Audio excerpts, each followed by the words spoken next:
Welcome to speed classes. आज हम लोग प्रश्नावली 1.2 हल करेंगे। पहला सवाल है, निम्नलिखित संख्याओं को अभाज्य गुणनखंडों के गुणनफल के रूप में व्यक्त कीजिए। तो हमें दी गई संख्याओं को अभाज्य गुणनखंडों के रूप में व्यक्त करना है। तो सबसे पहले हमें पता होना चाहिए कि अभाज्य संख्याएं क्या हैं। तो अभाज्य संख्या वह संख्या होती है जो किसी भी संख्या से विभाजित ना हो। जैसे मान लीजिए हमने यहाँ पे संख्या लिखी हुई है 13, तो 13 को अगर हम देखें तो किसी भी संख्या से यह भाज्य नहीं है, यह सिर्फ एक और स्वयं यानी कि 13 से विभाजित होगी। तो ऐसी संख्याएं जो एक और स्वयं से विभाजित होती हैं, उनके अलावा किसी भी संख्या से विभाजित नहीं होती हैं, अभाज्य संख्याएं कहलाती हैं। तो अभाज्य संख्याएं हैं 2, 3, 5, 7, 11, 13, 17, 19, 23, 29, 31, 37, 41, 43 और 47। इस प्रकार से आप देख सकते हैं सभी संख्याएं अभाज्य संख्याएं हैं। अब बात करते हैं विभाज्यता के नियम की, कैसे हम संख्याओं को विभाजित करेंगे। तो सबसे पहले हम देखते हैं संख्या 2 से कब विभाजित होगी। 2 से विभाज्यता का नियम। 2 से विभाज्यता का नियम क्या है? जब संख्या सम होगी,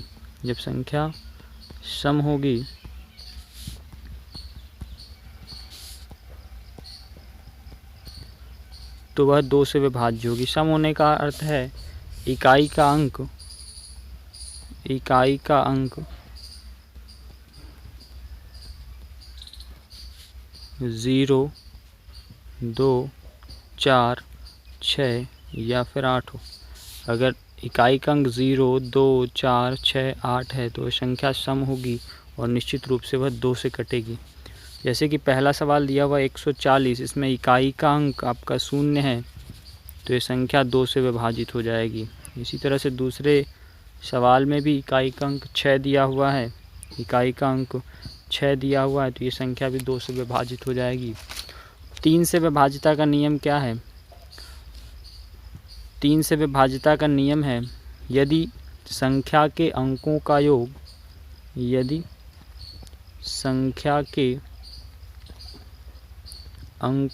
योग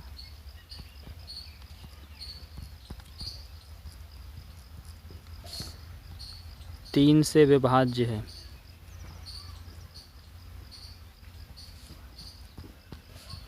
तो संख्या 3 से विभाजित हो जाएगी। जैसे आपका दूसरा प्रश्न में एक संख्या दी हुई है 156, इसके अगर अंकों को जोड़ें, संख्या के अंकों को 1 + 5 + 6 करें, 1 + 5 + 6 करें तो 6, 5, 11 और 1, 12। तो इस संख्या के अंकों का योग 12 है, जो कि संख्या 3 से विभाजित हो जाएगी पूरी 3 चौको 12। इसका मतलब 156 संख्या 3 से विभाजित हो जाएगी। इसी तरह से यहाँ पे पहला जो प्रश्न है इसमें दिया हुआ 140 के अगर अंकों को जोड़ें तो 4, 1, 5, तो यहाँ पे अंकों का योग 5 है तो ये संख्या 3 से विभाजित नहीं होगी। तीसरे में देखें 5, 2, 7, 8, 7, 15, 15, 3, 18, ये संख्या 3 से विभाजित हो जाएगी। 3 18 है ना। इसी प्रकार से चौथे सवाल में 5 + 5 10, अंकों का योग 10 है तो 10 3 से विभाज्य नहीं है, 3 त्रिकोण 9, तो ये संख्या 3 से विभाजित नहीं होगी। 7 + 4, 7, 4, 11, 11, 2, 13, 13 और 9 हो गया 22। 22 संख्या आपकी 3 से विभाज्य नहीं है तो ये संख्या भी 3 से विभाज्य नहीं होगी। चलिए अगला नियम है, अंतिम नियम जो हमें सीखना है, 5 का विभाज्यता का नियम। तो 5 से विभाज्यता का नियम क्या है? 5 से संख्याएं तभी विभाजित होंगी जब संख्या का इकाई अंक या तो 0 हो या फिर 5 हो।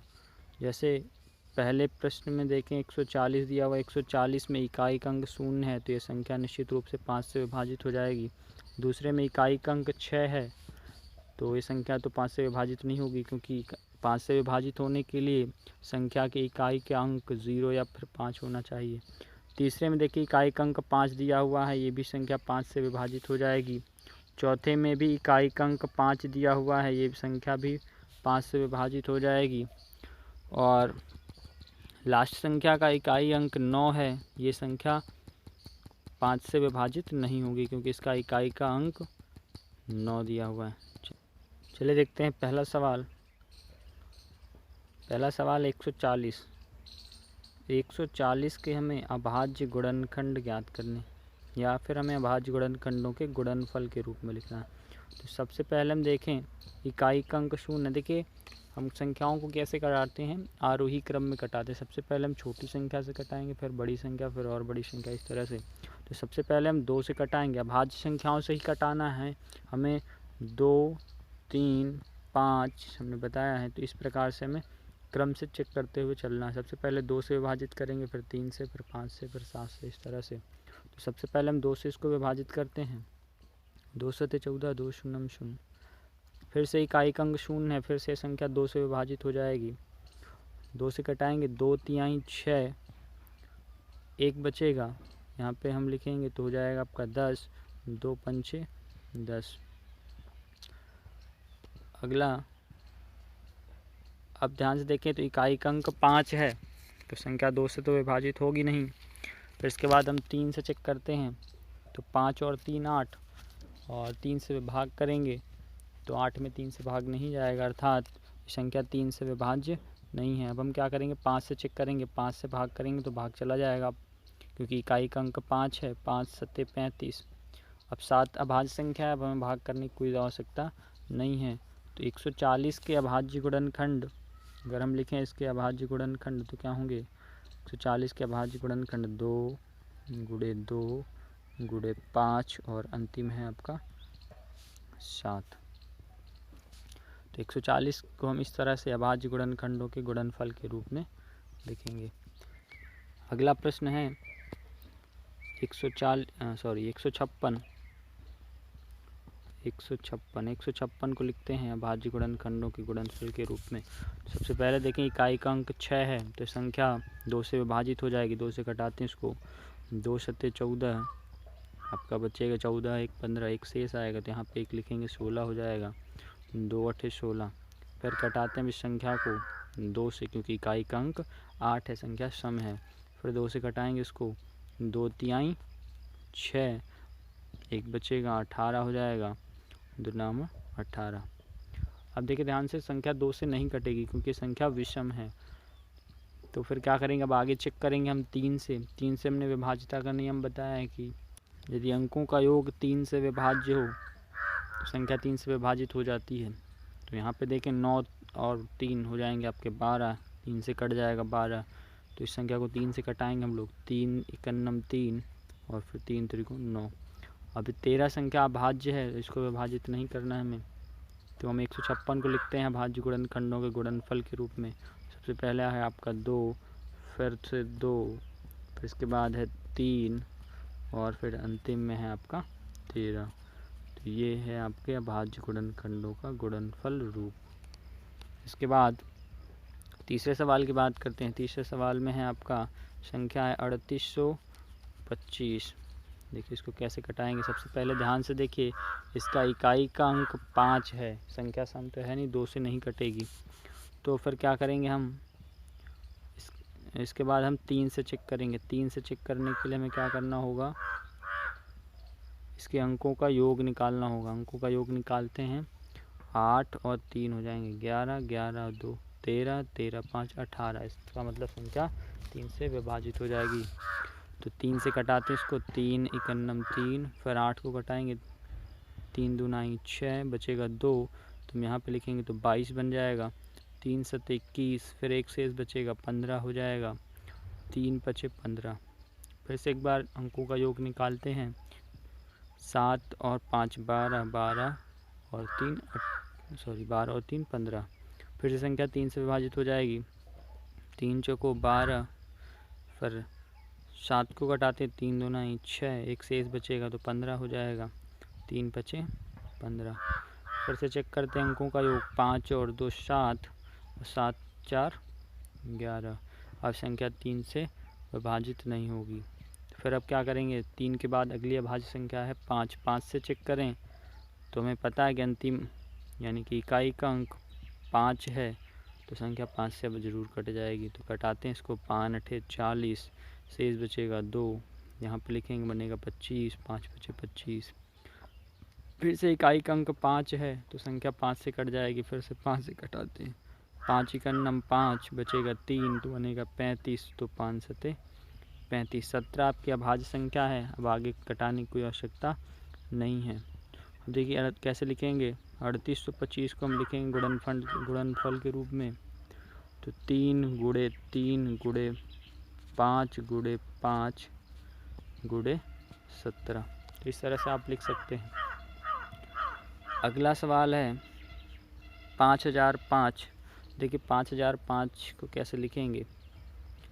5005 संख्या आपकी कटेगी किससे, चेक कर लेते हैं। 2 से कटेगी नहीं, क्योंकि इकाई का अंक 5 है यानी कि विषम है। तो इसके बाद 3 से चेक करेंगे। 3 से चेक करने के लिए हम क्या करते हैं, अंकों का योग निकालते हैं। तो अंकों का योग क्या हो जाएगा, 5 और 5 10। तो संख्या 3 से विभाजित नहीं होगी। अब हम किससे कटाएंगे, 5 से। देखें इकाई का अंक 5 है, इसका मतलब संख्या 5 से कट जाएगी। कटाते हैं 5 से। 5 इकन्नम 5, फिर आगे 0 है तो 0 और 0, फिर इसके बाद 5 इकन्नम 5। अब देखिए संख्या किससे कटेगी, 5 से नहीं कटेगी, क्योंकि इकाई का अंक 1 है। वापस हम चेक नहीं करेंगे, क्योंकि अगर 5005 नहीं कटा है 2 और 3 से, तो 1001 भी 2 और 3 से नहीं विभाजित होगा। फिर इसके बाद हम लोग आगे बढ़ते हैं। 7 से चेक करेंगे। तो 7 से चेक कर लेते हैं इसको। 7 से कटाते 7 इकन्नम 7, बचेगा 3 हो जाएगा 30। 7 चौको 28, बचेगा 2 हो जाएगा 21। 7 त्रिक 21। संख्या 7 से कट जाएगी। 7 से कटाते हैं इसको। 7 इकन्नम 7, बचा 3, 30 हो जाएगा। तो 7 चौको 28, बचा 2, 21 हो गया। 7 त्रिक 21। फिर से एक बार चेक करते हैं। 7 से अब संख्या नहीं कटेगी। 7 दूना 14, 3 से बच जाएगा। अब हम इस संख्या को आगे बढ़ते हैं। 11 से चेक करते हैं। अगली 11 संख्या है आपकी अभाज्य। 11 से चेक करेंगे। 11 इकन्नम 11, बचेगा आपका 3, 33 हो जाएगा। 11 3 33, संख्या 11 से कट जाएगी। तो 11 इकन्नम 11, 3 बचा, 11 3 33। अब 13 अभाज्य संख्या है, कटाने की कोई आवश्यकता है नहीं। तो आपको गुणनफल इसका क्या बनेगा, 5 गुणे 7 गुणे 11 गुणे 13। ये आपका हो जाएगा आंसर। इसके बाद लास्ट सवाल है 7429। 7429। 7429 को कैसे लिखेंगे आप अभाज्य गुणनफल के रूप में। 7429। सबसे पहले देखिए ध्यान से, संख्या 2 से कटेगी नहीं, 3 से भी नहीं कटेगी, क्योंकि 7 4 11, 11 2 13, 13 9 22, नहीं कटेगा। इसके बाद 5 से भी संख्या नहीं कटेगी, क्योंकि इकाई का अंक 9 है। 7 से चेक करेंगे। 7 से भी नहीं कटेगी। 11 से भी नहीं कटेगी। 13 से भी नहीं कटेगी। 17 से चेक करते हैं। 17 से कटेगी संख्या। 17 से कटाएंगे। 17 चौको 68, 17 चौको 68, बचा कितना 6, 62 हो जाएगा। फिर 17 51, बचा कितना 11 हो जाएगा 119। 17 7 119। फिर इसके बाद आगे चेक करेंगे तो ये संख्या 17 से नहीं कटेगी। आगे 17 के बाद आता है 19। 19 से कटा के चेक करते हैं। 19 दूनाई 38, बचेगा कितना 5, और हो जाएगा 57। 19 तिहाई 57। और 23 अभाज्य संख्या है, तो इसको नहीं कटाएंगे। तो गुणनफल के रूप में लिखें इसको, तो 17 गुणे 19 और गुणे 23। ये आपका गुणनफल रूप हो गया। अगला सवाल है, चलिए सवाल नंबर 2 देखते हैं। सवाल नंबर 2 है, पूर्णांकों के निम्नलिखित युग्मों के एचसीएफ और एलसीएम ज्ञात कीजिए तथा इसकी जांच कीजिए कि दो संख्याओं का गुणनफल बराबर एचसीएफ गुणे एलसीएम है। ये एक फार्मूला है, आप लोग याद कर लीजिए। दो संख्याओं का गुणनफल बराबर होता है, दो संख्याओं का गुणनफल बराबर होता है, दो संख्याओं का गुणनफल बराबर एचसीएफ गुणे एलसीएम। चलिए तो चेक करते हैं। सबसे पहले में क्या करना है, ये जो युग्म दिए हुए हैं इनके एचसीएफ और एलसीएम ज्ञात करने हैं और फिर सूत्र की सहायता से इसकी जांच करनी है। तो सबसे पहला सवाल है आपका 26 और 91। तो 26 और 91 इन दोनों के पहले हम भाज्य गुणनखंड करेंगे। तो 26 को हम लिख सकते हैं 13 दूनाई 26। 13 भी अभाज्य संख्या और 2 भी अभाज्य संख्या है, तो आप इस तरह से अभाज्य गुणनखंडों के रूप में लिख सकते हैं 13 गुणे 2। छोटी संख्या आसान थी इसलिए हमने ऐसे ही करवा दिया है। अगर आपको ना समझ में आप रफ में कर सकते हैं। इसके बाद 91। 91 भी 13 से कट जाएगी, 13 अभाज्य संख्या, 13 शत 91, 7 भी अभाज्य संख्या है। तो इस तरह से आप 26 और 91 को अभाज्य गुणनखंडों के रूप में लिख सकते हैं। अब एचसीएफ क्या होता है? एचसीएफ वह संख्या होती है जो दोनों गुणनखंडों में कॉमन हो। तो इन दोनों में अगर हम देखें ध्यान से तो हमें एक संख्या कॉमन दिखाई देगी जो है 13। दोनों में कौन सी संख्या कॉमन है? 13। तो इन दोनों का एचसीएफ क्या हो जाएगा? इन दोनों का एचसीएफ हो जाएगा 13। अब बात करते हैं एलसीएम की। एलसीएम कैसे निकालते हैं? एलसीएम में क्या करते हैं हम लोग? एलसीएम में हम सभी संख्याओं को लिखते हैं, लेकिन ध्यान रहे कि हम संख्याओं को अधिकतम, जिसमें भी अधिकतम बार दिया हो अधिकतम बार ही लिखते हैं। जैसे यहाँ पे सबसे पहले 13 आपका ऊपर एक बार है और नीचे भी एक ही बार है, तो 13 आपको एक बार लिखना है। फिर इसके बाद 2, दोनों में एक ही बार है तो आप 2 एक बार उतार लीजिए। 7 देखें तो 7 भी एक ही बार दिया हुआ है, 7 को भी आप उतार लीजिए। अब तीनों का गुणा करवा दीजिए, आपका एलसीएम निकल आएगा। तो ऐसे करवा लेते, 7 दूनाई 14, 14 तिहाई 42, बचेगा 4, 14 एकन्नम 14, 14 4 18, 182। 182 हो गया आपका एलसीएम। तो चलिए चेक कर लेते हैं फार्मूले पे रख करके। फार्मूला है आपका दो संख्याओं का गुणनफल बराबर एलसीएम गुणे एचसीएफ। तो दो संख्याओं का गुणनफल क्या हो जाएगा? दो संख्या हमारी 26 और 91, तो 26 गुणे 91 बराबर एचसीएफ गुणे एलसीएम। एचसीएफ है आपका 13 और गुणे एलसीएम है 182। दोनों का अगर हम गुणा करवाएंगे तो दोनों तरफ संख्याएं बराबर ही प्राप्त होंगी। आप चाहें तो कटा भी सकते हैं। 13 से कटाएंगे इधर 13 दूनाई 26, 91 से कटाएंगे 91 दूनाई 182। देखिए इधर भी 2 है इधर भी 2 है, अब संख्याएं दोनों तरफ बराबर हैं, तो आप कह सकते हैं कि आपने जो एचसीएफ और एलसीएम निकाला है वो सत्य है या सही है। चलिए दूसरा सवाल इसी तरह से देखते हैं। दूसरा सवाल है 510 और 92। तो 510 और 92 का अभाज्य गुणनखंड करते हैं। सबसे पहले देखते हैं 510 को हम कैसे लिख सकते हैं।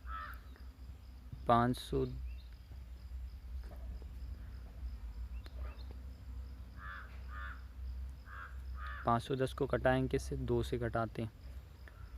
2 से कटाएंगे तो दूनी 4, एक बचेगा 11 हो जाएगा, 2 पंचे 10, फिर एक बचेगा 2 पंचे 10। अब संख्या 2 से नहीं कटेगी, तो चेक करते हैं 3 से कटेगी या नहीं। तो अंकों का योग निकालना होगा। 5 5 10 2 12, 3 से कट जाएगा, 3 चौको 12। तो चलिए 3 से कटाते हैं। 3 अठे 24, एक बचा 15 हो जाएगा, 3 बचे 15।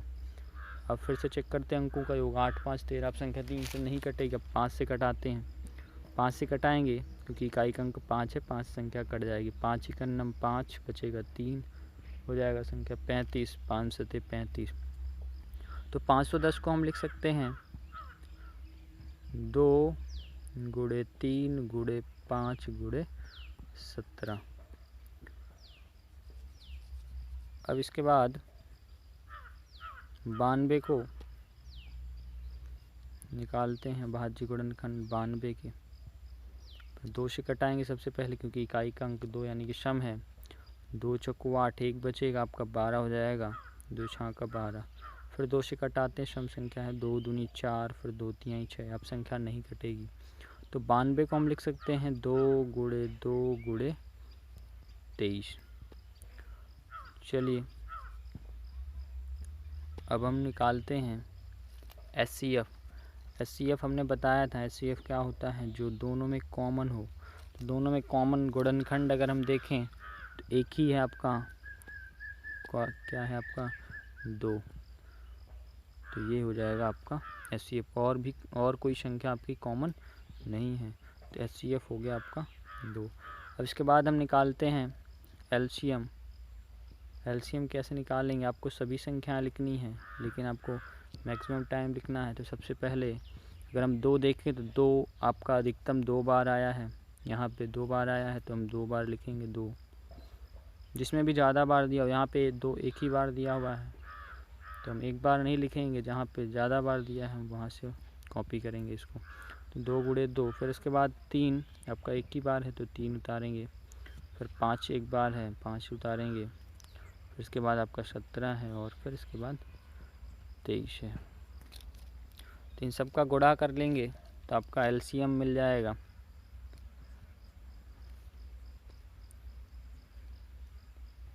चलिए फिर आगे हमें फार्मूले में रख के इसकी जांच करनी है। तो सबसे पहले दिया हुआ 2 संख्याओं का गुणनफल बराबर HCF गुणे LCM। तो 2 संख्याएं हैं आपकी 510 और 92। तो 2 संख्याओं का गुणनफल हो गया 510 गुणे 92 बराबर HCF है आपका 2 गुणे LCM आपका इन सब का गुणा करवाने से प्राप्त हो जाएगा। आप ऐसे ही उतार लीजिए, 2 गुणे 2 गुणे 3 गुणे 5 गुणे 17 गुणे 23। 23 से आप कटा दीजिए इसको, 23 चौको 92, और यहाँ भी 2 दूनी 4 है, 4 से आपका 4 कट जाएगा। 17 से कटाएंगे इसको, 17 तिक 51 और 17 शून्यम 0। 5 इसको कटा दीजिए, 5 6 का 30। इधर देखिए 6 है और इधर भी 2 तिहाई 6 है, देखिए दोनों बराबर हैं, इसका मतलब आपका सत्य है। इसी तरह से आप तीसरा सवाल, ये आपके लिए होमवर्क है।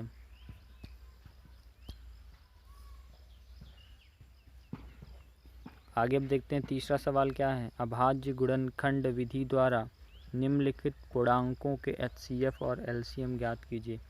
अभाज्य गुणनखंड विधि कौन सी, अभी हमने जो बताई वही अभाज्य गुणनखंड विधि है। तो इसमें आपको अभाज्य गुणनखंड विधि द्वारा HCF और LCM ज्ञात करने हैं। तो सबसे पहले आपको 12, 15 और 21 के गुणनखंड करने होंगे। तो 12, 15 और 21 के गुणनखंड करेंगे तो 12 के गुणनखंड हो जाएंगे आपके 2 दूनी 4 तिहाई 12। 15 के करेंगे आपके 3 पचे 15, 3 भी आपकी अभाज्य संख्या, 5 भी आपकी अभाज्य संख्या है। 21 के गुणनखंड करेंगे तो हो जाएंगे आपके 3 सते 21। अब HCF निकालने के लिए आपको क्या करना है, HCF निकालने के लिए आपको क्या करना होगा, कॉमन निकालना होगा। तो इन तीनों में अगर आप कॉमन देखें तो कॉमन संख्या एक ही है, 3। तीनों में कॉमन संख्या कौन सी है, 3। तो आपका HCF हो गया 3। अब आप LCM निकालिए। LCM क्या है आपका, LCM कैसे निकालेंगे। LCM निकालने के लिए आपको तीनों से वे संख्याएं लिखनी होंगी जो मैक्सिमम टाइम हो। तो सबसे पहले 2 की बात करें तो 2 यहाँ सबसे ज़्यादा बार दिया हुआ है, तो 2 आप यहाँ पे लिख लीजिए, कितनी बार, 2 बार। फिर इसके बाद 3 आपका तीनों में एक ही बार है, तो एक बार आपका 3 हो जाएगा। फिर इसके बाद 5 भी एक बार दिया हुआ है, 5 एक बार लिख लीजिए। 7 एक बार है तो 7 एक बार लिख लीजिए। तीनों चारों पाँचों का गुणा करवा दीजिए, तो जो भी आपका आंसर होगा वही LCM हो जाएगा। तो क्या हो जाएगा, 2 दूनी 4 तिहाई 12 पंचे 60 और 60 का गुणा 7 से करेंगे तो आ जाएगा आपका 420। तो एलसीएम हो जाएगा 420। एलसीएम बराबर 420। इसी तरह से 17, 23 और 29 का एचसीएफ और एलसीएम निकालना है। चलिए देखते हैं कैसे निकालेंगे। 17, 23 और 29।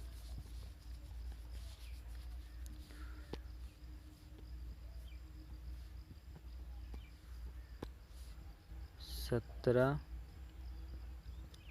23 और 29। 17 के कोई गुणनखंड नहीं हो सकते क्योंकि 17 अभाज्य संख्या, 29 भी अभाज्य संख्या और 23 भी अभाज्य संख्या, तीनों अभाज्य संख्या हैं। तो इनका एचसीएफ क्या होगा, जब तीनों अभाज्य संख्या हैं तो कोई भी कॉमन गुणनखंड नहीं मिलेगा। तो आपका एचसीएफ जब भी अभाज्य संख्याएं हों तो अभाज्य संख्याओं का अभाज्य संख्याओं का एचसीएफ 1 होता है। एलसीएम की बात करें तो अभाज्य संख्याओं का एलसीएम क्या होता है, गुणनफल ही एलसीएम होता है। तो सबका गुणा करवा लेंगे, 17 गुणे 23 गुणे 29। तो ये आपका क्या हो जाएगा, एलसीएम हो जाएगा। गुणा करके आप लिख लीजिए, जो भी आपका आंसर है वही आपका एलसीएम है। अगला सवाल है आपका 8, 9 और 25 का एचसीएफ और एलसीएम। तो देखिए एलसीएम और एचसीएफ कैसे निकालेंगे। 8 को हम लिखेंगे 2 गुणे 2 गुणे 2, है ना, 2 दूनी 4 दूनी